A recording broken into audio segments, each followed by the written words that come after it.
Hello, everyone. Welcome to another episode of the Real License Podcast, the only show in the world that's licensed for real. Today, we have part two of my first guest that I had in the beginning. She is the principal of Denbigh High School, a child of St. Thomas, as you all know from the first episode. And she's here with me in person. Welcome to the show, madam. Thank you. Thank you. I mean, the first episode was virtual, so this is really an honor to have you here in person.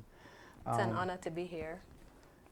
we are wearing our alma mater's Carpe colors. diem.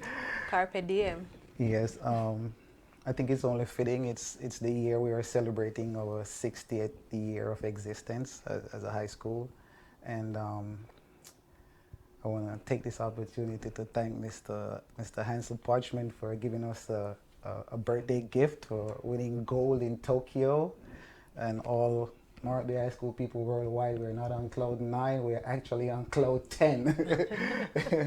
So thank you, Mr. Parchment, for that gold medal for Mark High School, and it's very fitting because it's over 60th year. So Yeah, that's a phenomenal gift yeah. to Jamaica and definitely to Morant High. Where were you when you won the gold medal? Probably somewhere in the air, jumping, screaming, shouting, just celebrating. I mean, it's an awesome win. Yeah, it was Something for him to really be proud of himself, having worked so hard and achieved that, and then for the institution too to know that he is definitely homegrown and he was able to represent on the worldwide stage in such an awesome manner. yeah. I was elated. I kind of felt like he would medal because the Holloway dude looked kind of fast. Like his start was looked like it was something to be dealt with, and to see Parchment, who I thought would probably just maybe get silver or bronze to win the gold, that was a phenomenal moment. Yeah. Thank you, Mr. Parchment, again for making St. That's how Thomas we do proud. it. That's how we do it. The dark horse, we come from behind sometimes, and when nobody expects it, yeah, it's a St. Thomas thing. Yeah, it was a wonderful moment. Like I said, we're on cloud 10. But like I said, welcome to the show. As I said before, the last episode, I think we ended on your college years. We talked about your origins from Cockburn Penn and transitioning into St. Thomas, and from Meadowbrook to Morant Bay High School, and adapting to country life coming from inner city. Um, Right. the point where we stopped, I think, if I'm remembering correctly, is when you got to college. But I also want to talk about your first I mean, tenure in teaching actually started at Morant Bay High School Yes, it did. It did. as a pre-trained It teacher. did. It did. So I left sixth form, and it's funny. I realized that sometimes I don't apply for what I'm supposed to. Mhm. Yes. So I completed sixth form, and at the end of it, I recognized that I had not applied for university. Mhm. So and I went home to Bachelor's Hall just to sit down in Bachelor's Hall and in the cane piece. And right. Sit down in the cane piece in Yes. Bachelor's Hall. Okay. And Dr. Harold McDermott, he sent for me. Somehow he heard that I was at home, and he said, "No, there is no way you can be at home." And he sent for me, and Mrs. Valerie Marshall Lodge, she was at principal at the time. They offered me my first position or tenure teaching, doing pre-trained teaching at Morant Bay High School. I taught English language and literature to the first and second form students. Okay. So it wasn't until I had that experience that I recognized that I had teaching in my bones. And so from there, I applied to Shorter Teachers College. That was the only college I applied to. And I was told by someone that if you want to be an excellent teacher of English, that's the college to go to, because they have a phenomenal program. You don't just do English language. and literature, you do linguistics and literature. Okay. So was where I actually got my foundation in languages. And later on, that stood me in good stead, because when I moved on to UWI to pursue my bachelor's and master's, some of the same information from college is what I utilized in order to do well, because that linguistics foundation, you know, studying languages, the origins, Creole, all of that, how children learn to speak English, you know, I got that foundation there. At Shortwood? At Shortwood. Okay, so after Shortwood, you landed directly at Denbigh High School. Yes, and again, not applying when I'm supposed to. And it must be divine leading, you know, because when I finished Shortwood, I realized almost at the end of the summer, I met upon a classmate in Maypen, because the family had moved to Maypen at that time. And she said something to me like, oh, you know, so where are you going to be working? And, you know, I'm working at such and such a school. And that's when I realized I had not applied for a school. This was almost at the end of the summer. Okay. You know, so at that point, I went home quite distraught, because I don't know what I thought I was supposed to do. But my uncle-in-law at the time, he was working at the Clarendon Parish Library. And he said to me, if you want a school with all brilliant children, apply to such and such a school. And he named about 2 schools in Clarendon. But if you want a school with disciplined children and a school where there's an awesome structure, then apply at Denbigh. And so I sent my one application to Denbigh High School, and the rest is history. Okay, so now you are principal at Denbigh High School, but like I said, in the first episode, you didn't start off being principal. I wanted to talk about your progression from a classroom teacher and all the different stages and levels you got to becoming a principal. All right, so the classroom teacher stage, I would have gotten or learned from such great role models, you know, the teachers at Denbigh High School, who helped me to see that being a teacher was just about so much more than just content. And so relationships, that was very important to me as a young teacher. Even today, I saw a reminder on Facebook where I took some students to Chicago. I looked about the same age as they did at the time. Okay. So, you know, I believed in bonding with my students. I still have students who call me Mommy J. I have students who would have left probably 10, 15 years ago, but they are still regular, you know, we have regular communication. And so the relationships, that was very important to me. At first, I must admit, I think I struggled somewhat coming from a traditional high school setting, Denbigh High. I did teaching practice at Merle Grove and St. Hugh's. So Denbigh was different. So we did not get the best and the brightest academically. The students who came to our institution were students who believed that they had not been placed at the best high school. But what made the difference was the team that was there. We had a phenomenal principal, Joan Wint, Vice Principal Jean Porter, and those 2 women, I would want to say, took me and mentored me in a great way in terms of just growing as a teacher, and then, you know, my eventual transition to administrator. A lot of who I am today is based on what I would have learned from them.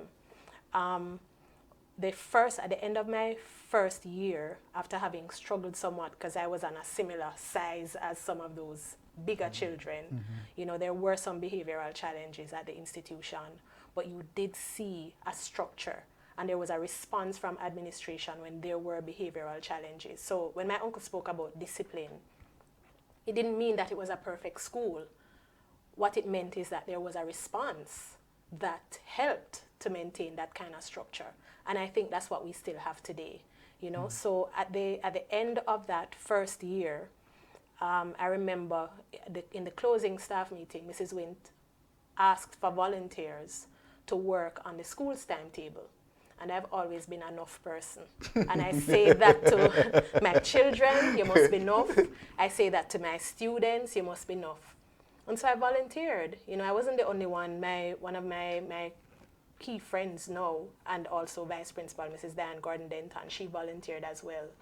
So when we volunteered, I remember that a teacher pulled me aside at the end of the meeting and said to me, "Why did you volunteer? That's their work.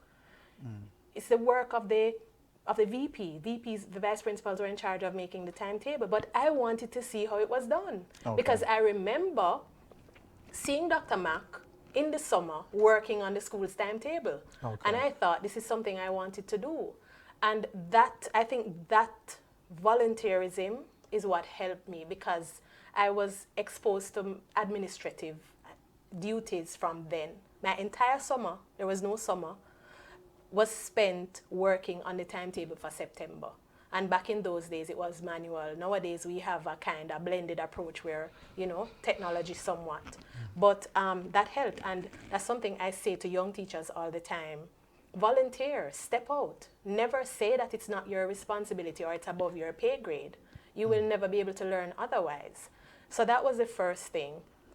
The second thing that I think helped me is that some years after that, then Vice Principal Mrs. Jean Porter asked me to assist her in registering the students for CXC exams. So she was in charge of registration, and she said to me, "Janice, I'm going to continue with the CSEC group because that's a bigger group. You know, you're talking about maybe 300 students.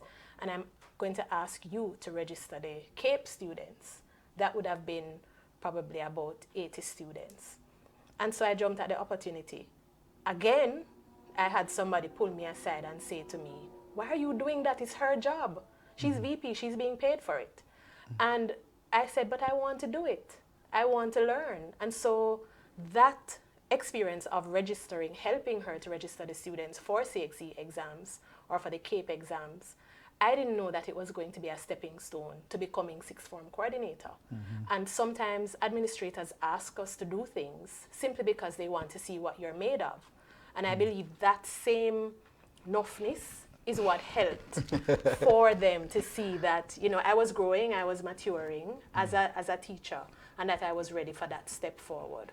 Okay, so the steps were classroom teacher and some volunteer work gave you the experience you needed to becoming sixth form coordinator, then to VP, then to principal, which you are today. Okay, so as principal, you are pretty much a manager of a lot of things. You have to manage material resources, human resources.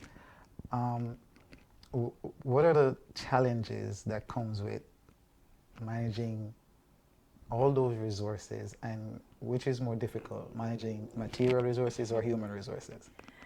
I would want to say that it's always a challenge all around. You know, the job is an operational one. You never know from day to day what you're going to be faced with. But, and it's a pretty big school. We have 1,800 students. We have a staff of over 100, maybe 120 persons. And then, you know, for those 1,800 students, you're going to multiply that by 2 because you then have the parents. So never think it is only about who is immediately in your school or on your school compound. They are also important. The resources are limited. You know, we do not have unlimited access to anything. But it is, so I wouldn't say anyone is more difficult at any, you know, overall.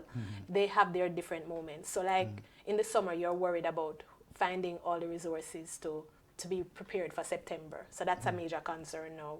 But we do have a supportive ministry, and we figure out how to work as best as we can with what we have. We have other stakeholders who are helpful. You know, there are helpful persons, business persons in the community who give from time to time, or Custos or MP. We have other business persons who help, and but we have a PSA that is trying to develop and to build, you know, definitely not as active as the Denbigh High School Alumni Association yet, but we are growing and getting there, or PTA, PTA is very, very supportive. And so those are some of the stakeholders who help to make what we have work for us. Okay. And you have to deal with parents too, like you just mentioned. Is that a challenge in itself, dealing with parents who a lot of times, there's a generational gap between students and parents, of course. So a lot of times parents don't necessarily know a lot of the stuff that really goes on because we were all students. Students have a tendency to hide things from parents. So is that a challenge to keep parents up to date as to what's really going on versus what students share with parents? Yes, we do though have a very supportive parent body. I know I spoke about the PTA, very active and involved PTA. But one of the things that we do for our parents is that the minute you become a student at Denbigh High School, you are placed in a WhatsApp group. And that WhatsApp group has me as principal, the VPs, the guidance counselors, dean of discipline, grade coordinators, and form teachers. So we use that to help to disseminate information to our parents. It's a lot. Sometimes I take up my phone and I have 2,000 and odd messages from parents groups. But sometimes I'll say to them, even if I don't answer right away, you are going to get a response. So we use that though to help to, endear us to our parents so that they recognize that it's a partnership. One of the things that we say at our school, one of the mantras of Denbigh High School soaring to greater heights through homeschool partnership. And that was created under one of our former principals, Dr. Kassan Troop, and the parents then in the PTA who came up with that theme. So, the homeschool partnership is very important to us, and we try to keep our parents aware of what's happening. As you rightly said, a student is going to have two faces, two personalities. Sometimes they are good at home and not so good at school. And sometimes they're angels at school and not so good at home. So we try to keep our parents aware of what's happening. As soon as there is an issue, disciplinary issue, we make contact with home. We have consultations via the telephone, sometimes face-to-face. And even throughout COVID, we had consultations on Google Meets or Zoom. So our parents are very important to us.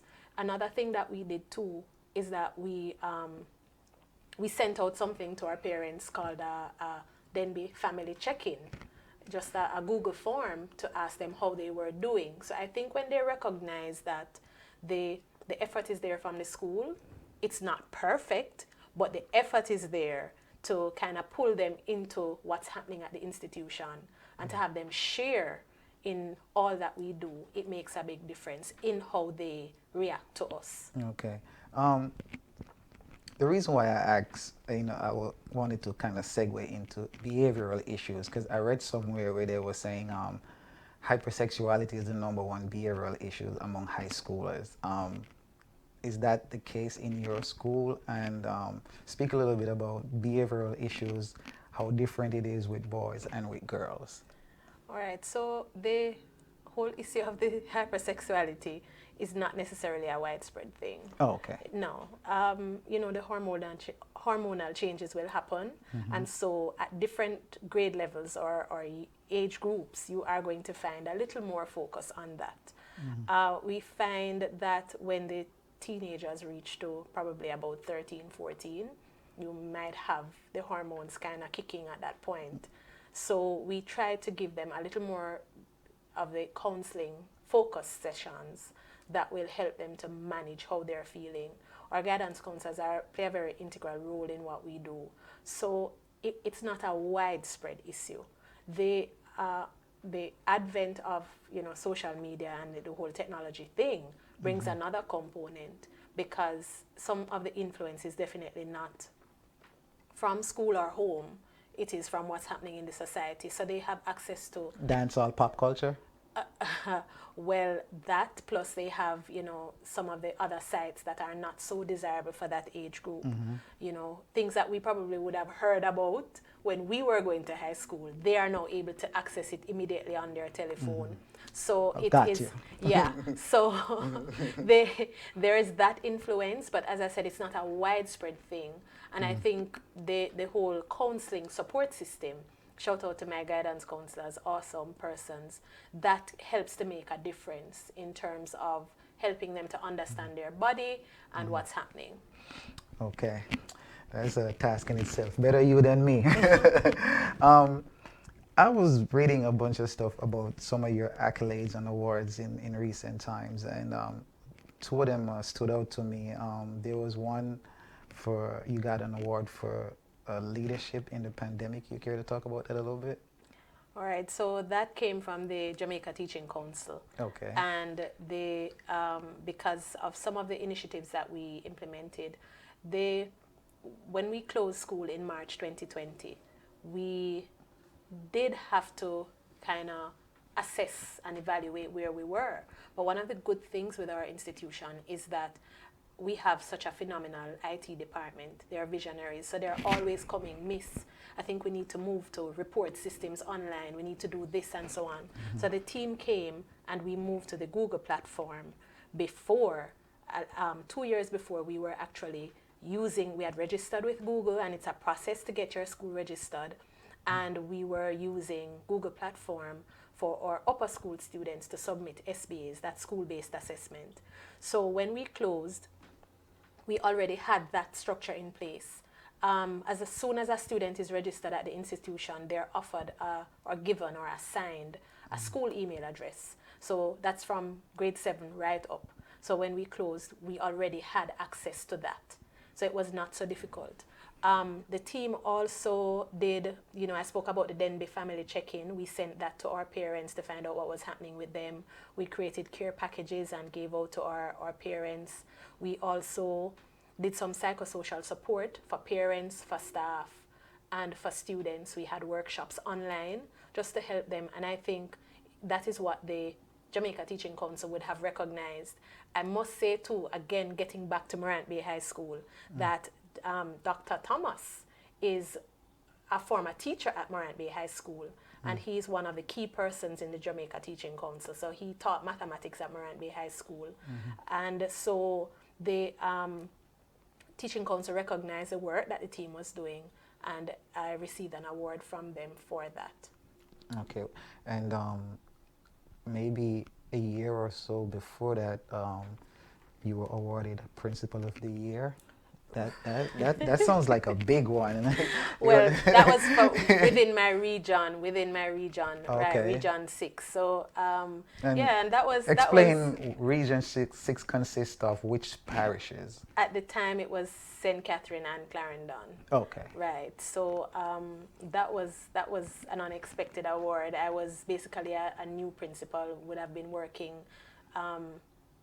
acting principal, like a year or two before, and then I was just appointed. But the region recognized some of the work that the team was doing.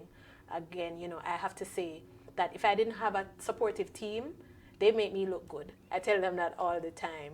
So because they will listen to the some of the outlandish things that we come up with together, and they will work with it, it makes a big difference in what's happening. There's this saying, and it has its origins in 1 Corinthians 3, but we have our own little spin to it. Some plant, some water, some reap. And it's a cycle. So the planting would have been done by so many of our principals and teachers before. Some of the watering, some of the reaping. And I'm here also with my team planting, watering, and reaping as well. So these awards, they come from that kind of team effort. Well, congratulations. It sounds like a big Thank deal. you. Thank I'm happy to say I know you. I could say I know who she is. I went to school with her. So what's your long-term goal, or let's not even talk about long-term. I mean, we're in the pandemic now. When the pandemic kind of disappears, what are some of your immediate plans for Denbigh?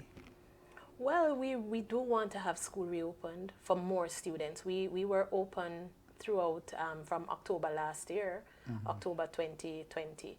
we reopen for our exam students, but we definitely want to see bringing in some of our other grades, even on a rotational basis, so that they can have that face-to-face impact. You know, when we did our assessment of our Google platform and, you know, just how many students we were reaching, we recognized that we were reaching over 80% of our students online, but there's still that 20%, you know, and so we want to make sure that we are able to get them back in school so they can interact with their classmates, with their teachers. So that's one of the immediate things. We have started working on expanding our administrative building.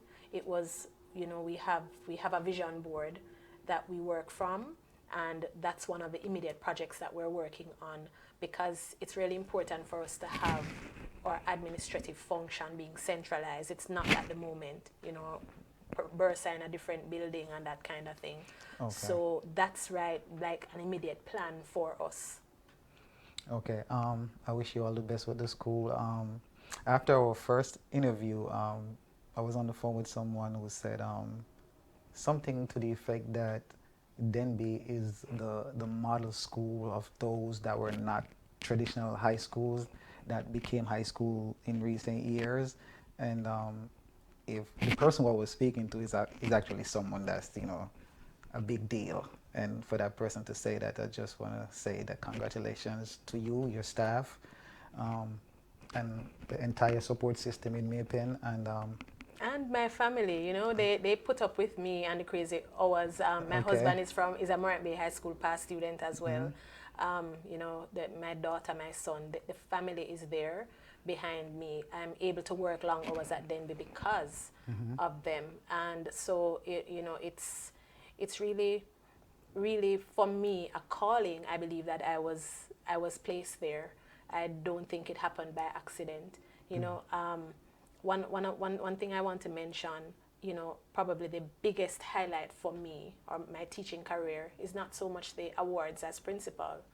It is some years ago, I think right before I became vice principal, a set of my students for literatures in English, my sixth formers, placed first and second in Jamaica for literatures in English, and third and fourth in the Caribbean. That was a big deal for me. That is a big deal. For a non-traditional high school to have students placing and getting grade ones for Cape literatures in English and placing in the Caribbean. So I still find that as my biggest moment, because I'm a teacher first and foremost. I'm a teacher of literature first and foremost, you know. So it's still important. So that's closest to your heart. It is. Understandable. It is. So, in closing, I just want to tell you to keep your head up, keep striving, and wherever you go, just keep taking this green and white with you. I notice on social media you like to rock a lot of aqua, but you know. I have to Aqua Nation, but I'm still a Carpe Diem girl. All day, every day. Yes. So you know, I've started to do this little fun thing towards the end of the show. You're not gonna escape this. I'm quite sure you've seen an episode or two. I have. You know, I call it License to Choose. So as a person that grew up in St. Thomas, let me give you a couple of questions. You could choose one or the other, or you could choose both. You know, right. if you grew up in the parish, sounds fun. If you grew up in the parish, there's just some things you have to know, and there's some choices you have had to make back in the days. So here we go. So let's say it's a sunny day. You want to go to the beach. Are we going to Licensed Public Beach? Or are we going to Prospect Beach? Well, it's gotta be Prospect Beach. Oh yeah. Prospect Beach. What's the problem with license? You got a problem with license? You know, some of my nearest and dearest friends are from License, but no, Prospect Beach. You know why you like Prospect Beach? Because you can walk so far out and it not even pass your knee, right? Yes. License Beach is for the people who are accomplished swimmers. Okay. So Prospect won that one. Yes. So okay, we're back in the 80s. We at school, Denbigh High School, of course. It's lunchtime. Are we going to Starlight? Are we going to Backgate to see Miss Shirley or Miss Ermin? Well, you know, it has to be Backgate. Miss Ermin. Backgate. That power and cheese or power and chicken, I've never had that anywhere else. That's a definite Denbigh High School thing. Okay, okay. So Backgate win that. Miss Shirley or Miss Ermin. So, Yeah. okay. We're in Denbigh. We need a snack. Ducky power and cheese or Kitchen King cocoa bread and patty. You know, I'm a cocoa bread and patty girl, so it definitely would be that. Kitchen Okay. King. Kitchen King would get that one. Okay, Kitchen King won that one. It's time for some fun. Teenage years, the 80s, Denbigh High School. There are 2 parties going on. My students know that the principal don't go to parties, right? This was before they were born. Entertainment time. Mellow Construction or Lee's Unlimited? It would have to be Mellow Construction. And I mean, I saw that interview with JT. Awesome interview. Okay. It brought back a lot of memories. Okay. Mellow Construction, definitely. Under the bridge or under on the bridge. beach? Under the bridge. Under the bridge. Okay. So, favorite vice principal, Denbigh High School? Miss Watson or the legendary Jacko? All right. So when I joined the MBHS family, Jacko was principal, so I never met him as VP. Okay. Mr. Parkins was on his way out, so I only had a short time with him. But so it would definitely have to be Miss Watson. Miss Watson was also my shorthand typewriting teacher. So there was a different kind of relationship. I know that she was stern, but you know, Stern. she had. That's the word you're going to use? Yes. Okay. That's the word I'm going to use. Okay, that's the word you want to use. A disciplinarian. Okay. But we saw another side of her in the typewriting class. Okay. So, but Jacko, he was my principal. So there is going to be that special love. So your answer is both? Yes. Okay. All right, that's fair enough. Thanks for being on the show, madam. I know you're a busy woman. I don't want to take up too much of your time. So congratulations and everything. I wish you and Denbigh High School the best. And like I say, wherever you go, you take this green and white with you. You hear me? I will. And I just want to congratulate you on the podcast. I mean, it's been doing so well. I really love the Karen K. Visage interview. Oh, okay. As a matter of fact, I spoke with her about, sharing the podcast with my cosmetology students at Denbigh. And, maybe at some point she can, whether on, via Zoom, because the technology takes you everywhere. When we resume school, we can have a session with the Cosmo students. You hear, Karen?